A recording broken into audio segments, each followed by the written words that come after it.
It is ultimately important for you to look at your goals, truly what you want to do in your life, and then look at the people who you spend the most time with in your life and figure out if that lines up.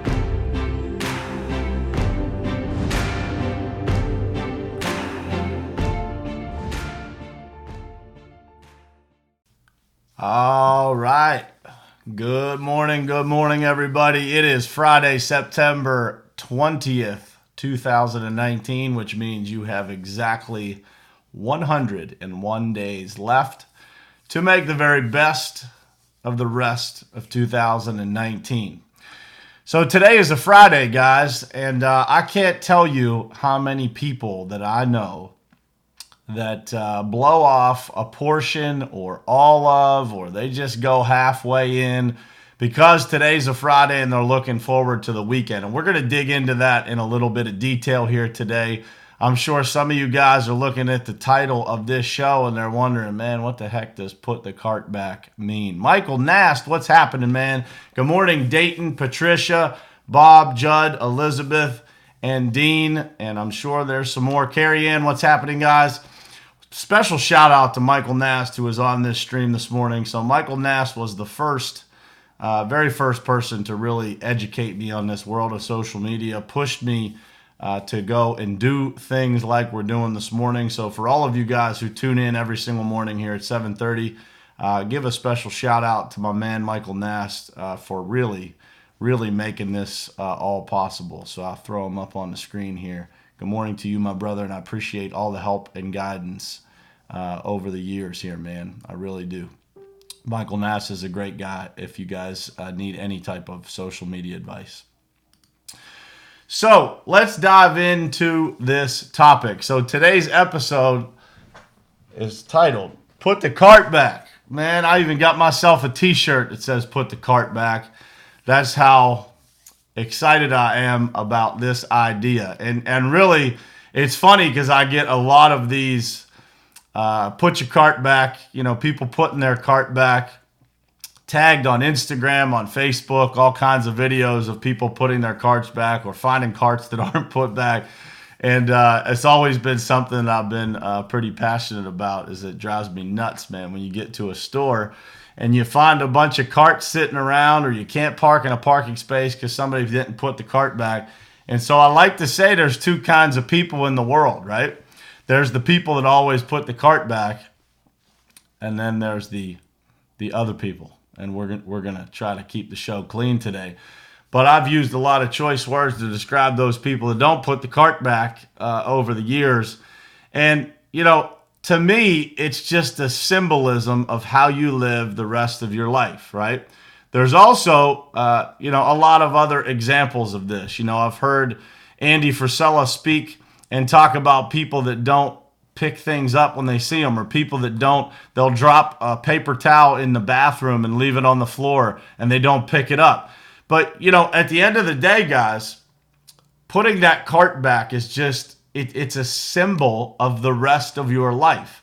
And by the way, for those people who say, I always put it back unless it's pouring down rain, that counts too.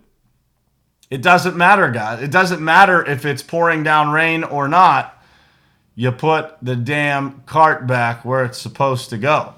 And so I want to talk about a lot of things that are surrounding. We're not going to talk about carts for the whole entire show today, but I want to talk about some of the things in life that we all do or we don't do, and what that leads to when we don't do them. Because I got to be honest, my whole life I wasn't a person that really viewed putting the cart back as such a big deal until I learned what happens in the rest of your life when you don't put the cart back.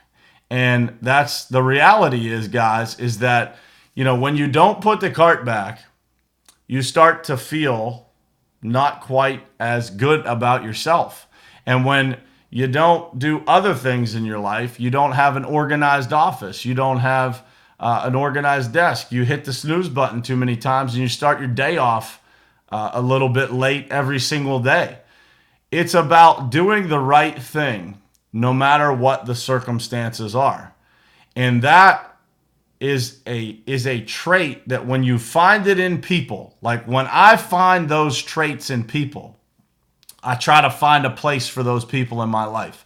Whether it's being a friend, hiring them in our company, I want to get as many of those people that do these things close to me as I possibly can. And so, yeah, exactly, man. Somebody just posted up here. Bruce said, how you do anything is how you do everything. Jesse Itzler says that. And that is absolutely true, guys. It is that the significance that you place on doing the right things in your life. And so, one of the things that I teach our kids, and, our kids are 7, almost 5 and 2, but we don't just put the cart back. We put all the other carts back that are in the parking lot. If somebody else left a cart, we put it back. And that may sound trivial, but the example that it sets is what it's all about. And that is important, guys. If you think that children aren't watching, I'm going to read you guys something that my daughter brought home from school. So we had a couple people in town for the Steeler game this weekend, and my daughter wrote this letter she drew a picture. I don't know if you guys can even see this. Yep, you can see. So Keith, Rob, and Dad. And she said the following. She said, my weekend was good. My dad's friends came over and we played soccer. It was super fun. My dad's one friend who lives all the way on the other side of the earth is going to sleep over. And when I get off the bus, he is going to be there. Her second letter to her teacher said, I can't wait for the weekend. My dad does live shows on Facebook, but on the weekends he does not do his show. So my dad told me that we could do a show on the weekend of just me and him, and so I'm super excited. And so the title of this show, guys, Put the Cart Back, it's not just about us and what we do and how it creeps into our lives, but it's about the example that we set and how that wears off. Those 2 letters came home from school yesterday, and it made me pause for a minute about the example that we set. And those are 2 examples of good things, right? Of things that my daughter is seeing that are positives, right? Things that bring light to her life. And so the reason for this conversation this morning is obviously to do more of those things that are great examples and make our kids feel good and bring joy to their lives. But ask yourself those questions. And I had to ask myself yesterday, what are the things that I'm doing that are not good examples? And how do I bring more of the things that are good and less of the things that are bad? And so we have to answer that question ourselves. That's not something I can answer for you as far as what the bad things that we're doing. But ultimately, there's a lot of things in my life that I've tried to tackle to set a good example for my kids. One of those being, being in better shape, right? And, setting the example of going out and running and eating better and being a good example in what we eat and how we exercise. All of those things are examples that we can set for our children. The other examples that I try to set for my children are this, and I learned this lesson over the years. It was put into words for me through the training that I am doing with the Arete Syndicate movement. I am in the Arete Accelerator, and that program put it in these words, that most of the value that you will find in business and in life is in the inefficiencies. And so I've been using that word as I'm teaching these things to other people. The value is in the inefficiencies in life. And so when we talk about the inefficiencies, what does that mean? And what are the things that we should be doing? Well, it's inefficient to put a cart back sometimes. Sometimes there's no cart corral near you. Sometimes you have to walk it all the way back to the store. But the value in doing that is that you can look yourself in the mirror and you can feel good about the fact that you did something even when it was difficult. And so that may, again, seem very insignificant, but when you do enough of those things, it's far from insignificant. One of the practices that I have inside of our company is that we send handwritten thank you notes to a lot of people. I have one that I received from a customer still sitting on my desk, and I leave it sitting there as a reminder that it's the right thing to do and that we do it as often as we possibly can. And so we send thank you notes to the people that award us contracts. We send thank you notes to the people that don't award us contracts, that gave us an opportunity to bid on their work. And the reason for that is that it builds better relationships, and it really gives a customer the opportunity to know exactly who we are as people. We are people that actually care. That is part of the fabric of who our company is. And we want to show people that. I want to show contractors that do work for us. I want to show our customers that give us opportunities. And I want to show customers that sign contracts and give us the opportunity to serve them. But sending a handwritten thank you note is not efficient. It's the long way, right? It's much easier for us to type a text or send an email or do some other form of communication. But the reality is that the value is in doing the things that are inefficient. Giving someone your time, volunteering your time, going out of your way to do something nice for someone, right? Those are the things that lead to success in people's lives. I promise you that if you study successful people, you're going to find that they do a lot of things that are inefficient, that you say, that doesn't make any sense, or that would cost them more money than what they could make from it. And I will tell you that there are a lot of customers that we have brought on at our company that in the first year that we've done business with them, it may not be that profitable of a relationship when you figure out the time, the expenses, the investment that we make. But what one of my guys on my team, Mike, and I were talking about 2 days ago, since we started our company, we have yet to lose a customer. Not one customer that we've brought on has ever not continued to do business with us. So the value being in the inefficiency is that we're playing the long game, that we are playing the game understanding that we will 100% win in the long term because we will continue to serve those customers and continue to bring profit in from the long-term relationship. But we have to give them the opportunity to understand who we are. How do we do that? We do that by doing the right thing, by always putting the cart back, by taking the long way, by building value through those inefficiencies that they can learn exactly who we are as people and as a company. I think back to 75 Hard, and when I was doing the first round of 75 Hard, it hasn't been this way during this time that I'm doing it, but there was a lot of days that it was really cold outside and raining when I was running. And I look back to those times as a really pivotal time in my life.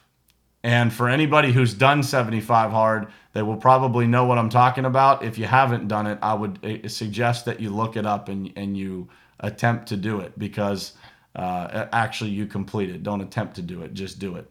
But when you do those outdoor workouts and you're out there in the rain and you stay the course and you go through the cold and rain and you come back into your house and it's warm and comfortable and you get to take those wet clothes off and you take a shower, what happens is that you look in the mirror and you see a different person. You see a person who kept a promise to themselves regardless of the circumstances. And that is a really important thing for us to chain together a lot of those moments, a lot of those times where we can do things that are inconvenient. Because what it does, guys, is it builds self-confidence and self-worth. And so when you look at yourself and you think to yourself, I wish I could blank, it's the only person that's stopping you from checking that box is right in the mirror. It's you. And so when you don't put the cart back, or you don't keep those promises to yourself, or you don't keep yourself organized and check off those goals one by one by one, you can't expect to accomplish the things that you set out to do. I was listening to a video this morning from Gary Vaynerchuk, and he said that one of the things that blows his mind the most, and I would 100% agree with him, that's why I'm repeating it, is the number of people that say things out loud and put things on the internet and say things in a post or an Instagram post or a conversation like, I'm going to be a millionaire and then I'm going to be a billionaire. I've heard people say that. And I've heard some of the same people that say that not being willing to put in the work that it takes to even become remotely successful. And so you have to ask yourself, again, going back to the other day's videos, are my goals really my goals? Are you doing the things necessary to create those things in your life? And that starts with doing all the little things all the time. If you are a leader in business, or you're opening a business, or you're new to business, if you start to manage those little things, and I don't mean micromanage by checking every last detail, I mean get involved in the little things in your business. The big things will always take care of themselves. I'm sure some of you guys have heard that before. And so when you talk about those little things are going on in your life every single day. When you tell yourself that you're going to not eat a certain thing because you want to lose weight, when you eat that thing, it's a sign of what's going on in your life. And so you have to manage those things. You have to hold yourself accountable. If you continue to break promises with yourself, it will, over a period of time, affect your self-worth. The good news is it's easily fixable, just like that. Easily fixable. Because you can look yourself in the mirror, or you can connect with somebody on this stream, and you can say to them, I am done doing these things today, and I need your help to hold me accountable. And when you do that, you're going to have plenty of people that are there to help you do it. I've got them all over the place on this stream. And those people have been a very important part, might I add. Alex Lucic, Judd Burden, Keith Calloway, Jason Calloway's on here. Those people have helped me stay accountable to things in my life, whether it's business or personal, that have led to incredible breakthroughs for me. And those incredible breakthroughs for me lead to incredible breakthroughs for other people.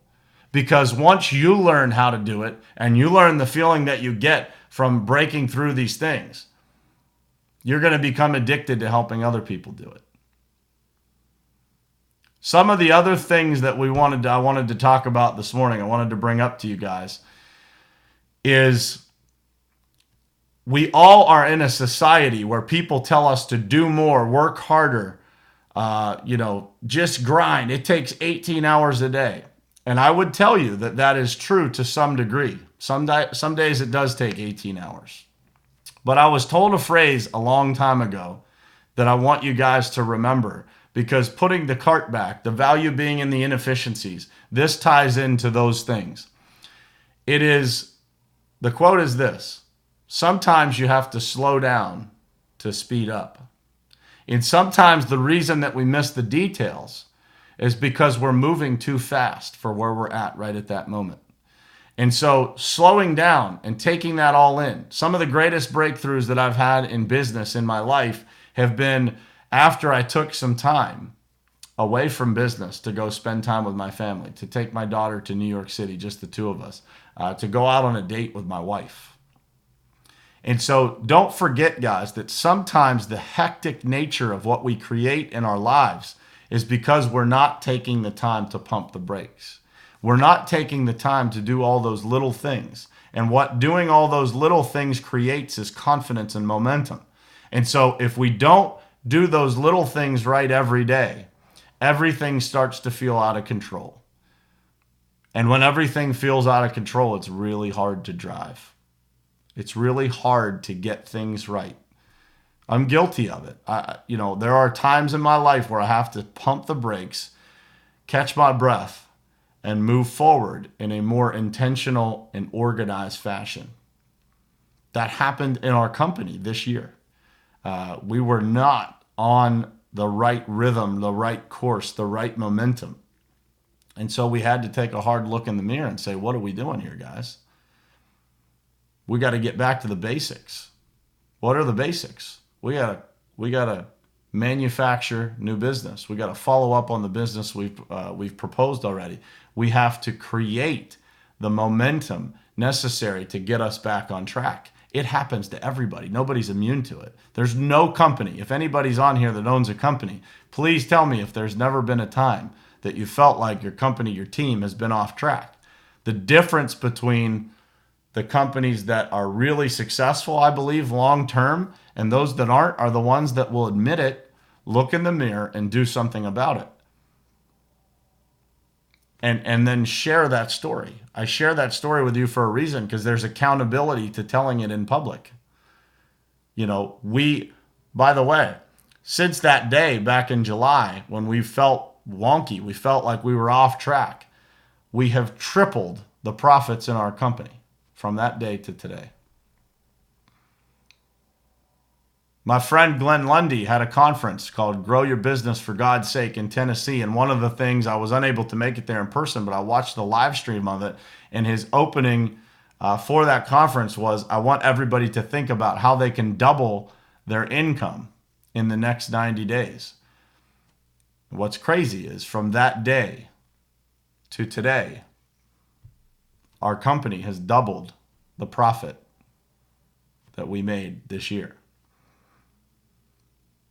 So it's an incredible thing what we can do when we put our minds to it. When we do those little things, when we take a step back, we put the cart back, we help people, we hold the door, we do all the things that we're supposed to do in life. It creates a confidence and a momentum in your life that will spill over into every aspect. For those of you who have kids, you'll be a better mother, you'll be a better father, you'll be a better husband, a better wife.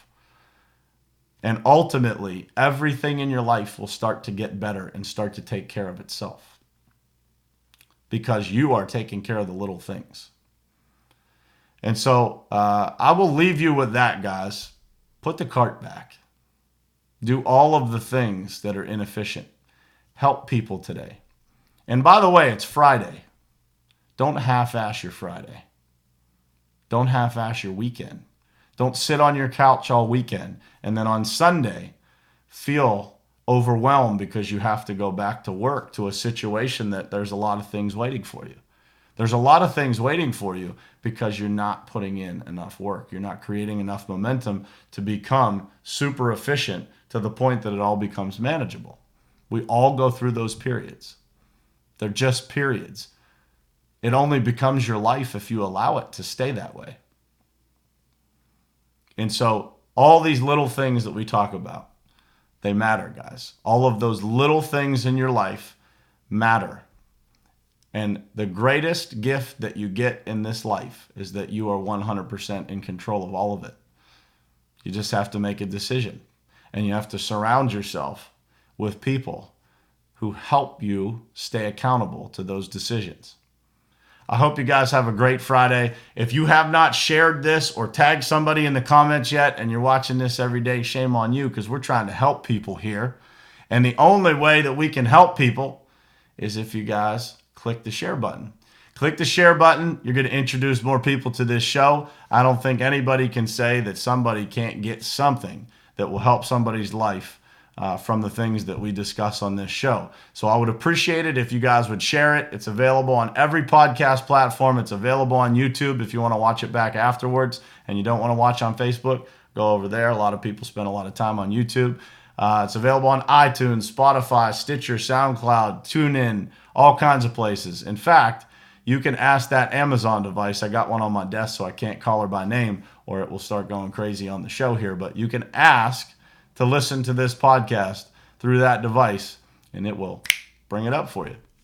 So please, guys, share this. Tag some people that could benefit from it. I know there's a lot of people out there in the world that are trying to get better. And if you feel like somebody could benefit from this show, please share it with them and let them see if they like it or not. So I appreciate you guys for spending every single morning with me here. My daughter, sometime this weekend, we're going to have a show because she wrote it to her teacher. So for sure, she's going to want to do a show. So maybe you might see me and Paisley this weekend sometime live in the morning. And man, nothing would give me greater joy than to share the gift of that little girl has inside of her with all of you. So stay tuned for that. And Monday morning, we will be right back at you here at 7:30 on Morning Perspective. And I got some more fire guests coming up for you here next week. So stay tuned, guys. I appreciate you all. Love you guys. Thanks for tuning in. I'll see you on Monday.